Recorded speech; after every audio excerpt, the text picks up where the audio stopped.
Genesis chapter 20. From there, Abraham traveled to the region of the Negev and settled between Kadesh and Shur. While he was staying in Gerar, Abraham said about his wife Sarah, "She is my sister." So King Abimelech of Gerar had Sarah brought to him.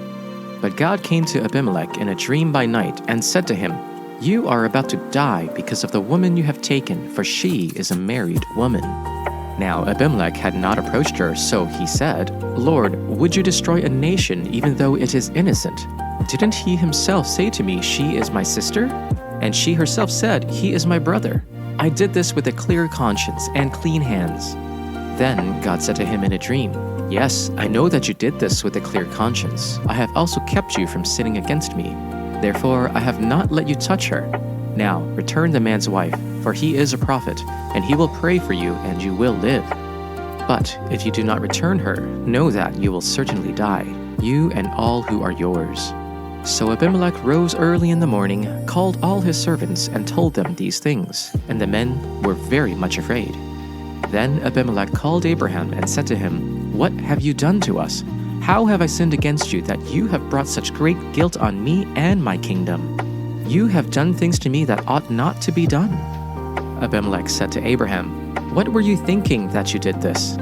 Abraham said, "I did it because I thought there is no fear of God at all in this place, and they would kill me because of my wife. Besides, she is indeed my sister, the daughter of my father, but not the daughter of my mother, and she became my wife. And when God caused me to wander from my father's house, I said to her, 'This is the kindness you must do me.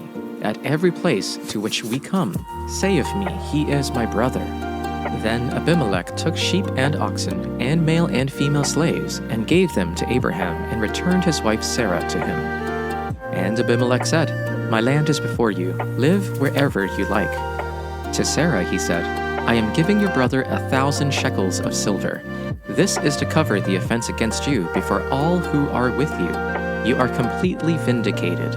Then Abraham prayed to God, and God healed Abimelech, his wife, and his female slaves so they could have children again, for the Lord had kept all the women in Abimelech's household from conceiving because of Abraham's wife Sarah. Genesis chapter 21. The Lord came to Sarah as he had said, and the Lord did for Sarah what he had promised. Sarah became pregnant and bore a son to Abraham in his old age, at the appointed time God had told him. Abraham named his son who was born to him, the one Sarah bore to him, Isaac. When his son Isaac was 8 days old, Abraham circumcised him as God had commanded him. Abraham was 100 years old when his son Isaac was born to him. Sarah said, "God has made me laugh, and everyone who hears will laugh with me." She also said, "Who would have told Abraham that Sarah would nurse children?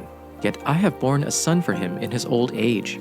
The child grew and was weaned, and Abraham held a great feast on the day Isaac was weaned.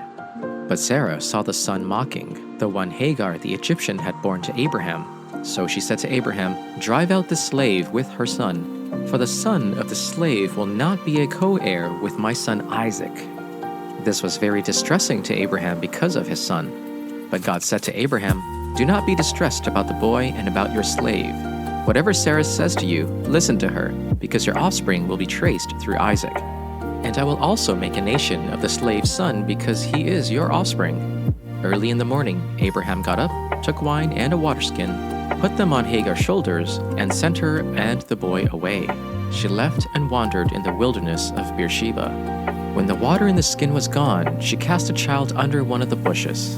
Then she went and sat down opposite him, a good way off, about the distance of a bowshot, for she said, "Do not let me look on the death of the child." As she sat opposite to him, she lifted up her voice and wept, and God heard the voice of the boy. The angel of God called to Hagar from heaven and said to her, "What troubles you, Hagar? Do not be afraid, for God has heard the voice of the boy where he is. Come, lift up the boy and hold him fast with your hand, for I will make a great nation of him." Then God opened her eyes, and she saw a well of water. She went and filled the skin with water and gave the boy a drink. God was with the boy, and he grew up. He lived in the wilderness and became an expert with the bow.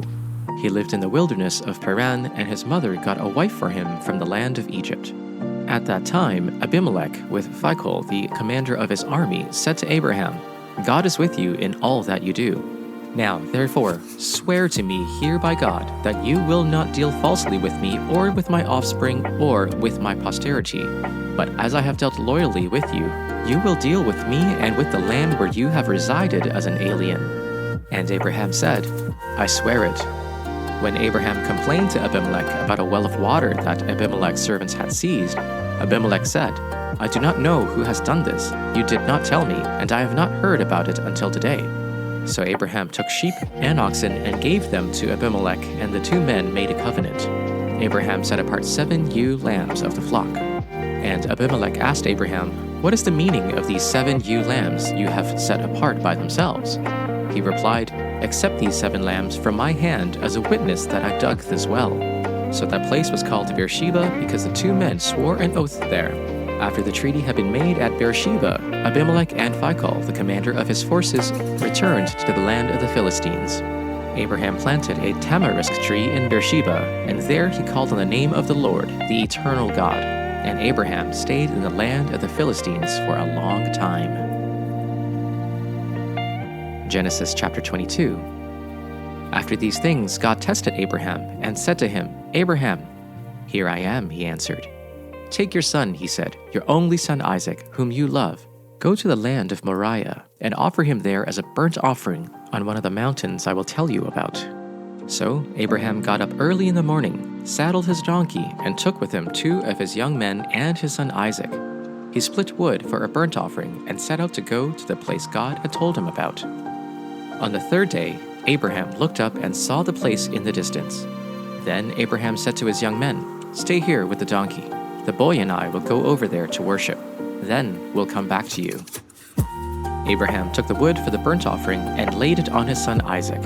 In his hand he took the fire and the knife, and the 2 of them walked on together. Then Isaac spoke to his father Abraham and said, My father. And he replied, Here I am, my son. Isaac said, The fire and the wood are here, but where is the lamb for the burnt offering? Abraham answered, God himself will provide the lamb for the burnt offering, my son. Then the 2 of them walked on together. When they arrived at the place that God had told him about, Abraham built the altar there and arranged the wood. He bound his son Isaac and placed him on the altar on top of the wood. Then Abraham reached out and took the knife to slaughter his son. But the angel of the Lord called out to him from heaven and said, Abraham, Abraham. And he said, Here I am. He said, Do not lay your hand on the boy or do anything to him, for now I know that you fear God, since you have not withheld your son, your only son, from me. And Abraham looked up and saw a ram caught in a thicket by its horns. Abraham went and took the ram and offered it up as a burnt offering instead of his son.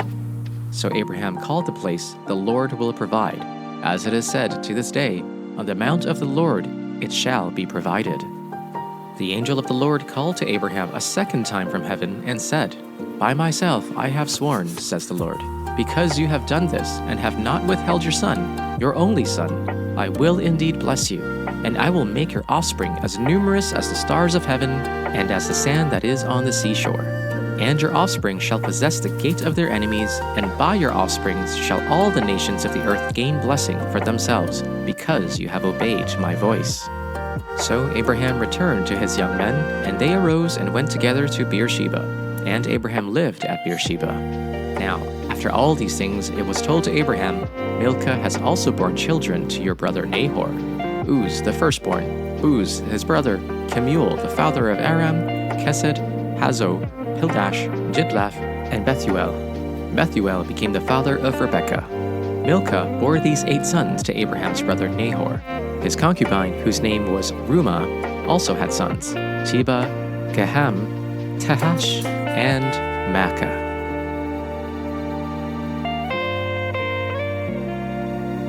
Matthew chapter 7. Do not judge so that you won't be judged, for you will be judged by the same standard with which you judge others, and you will be measured by the same measure you use. Why do you look at the splinter in your brother's eye, but don't notice the beam of wood in your own eye? Or how can you say to your brother, Let me take the splinter out of your eye, and look, there's a beam of wood in your own eye? Hypocrite!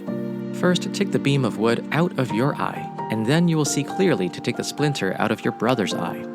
Don't give what is holy to dogs, or toss your pearls before pigs, or they will trample them under their feet, turn and tear you to pieces. Ask, and it will be given to you. Seek, and you will find. Knock, and the door will be opened to you. For everyone who asks receives, and the one who seeks finds, and to the one who knocks the door will be open. Who among you, if his son asks for bread, will give him a stone? Or if he asks for a fish, will give him a snake? If you, then, who are evil, know how to give good gifts to your children, how much more will your Father in heaven give good things to those who ask him? Therefore, whatever you want others to do for you, do also the same for them. For this is the law and the prophets. Enter through the narrow gate, for the gate is wide and the road is easy that leads to destruction, and there are many who take it. For the gate is narrow and the road is hard that leads to life, and there are few who find it. Beware of false prophets who come to you in sheep's clothing, but inwardly are ravenous wolves. You will know them by their fruits. Are grapes gathered from thorns or figs from thistles? In the same way, every good tree bears good fruit, but the bad tree bears bad fruit. A good tree cannot bear bad fruit, nor can a bad tree bear good fruit. Every tree that does not bear good fruit is cut down and thrown into the fire. Thus you will know them by their fruits.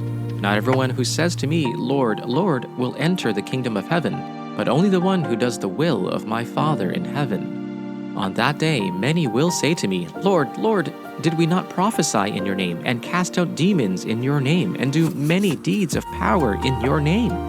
Then I will declare to them, I never knew you. Go away from me, you evildoers. Everyone then who hears these words of mine and acts on them will be like a wise man who built his house on a rock.